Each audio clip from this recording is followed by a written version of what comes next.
علي الخير يا أملي، برسمي أنت كالماء،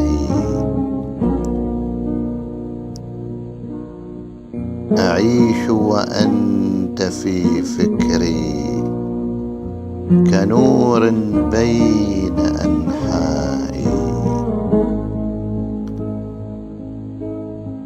شممت ثراك فابتهجت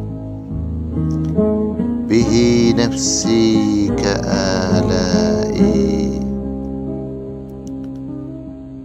وطفت بنفسك العليا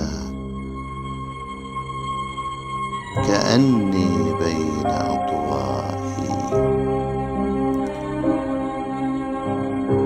أقول قصيدة لكن بلا قصد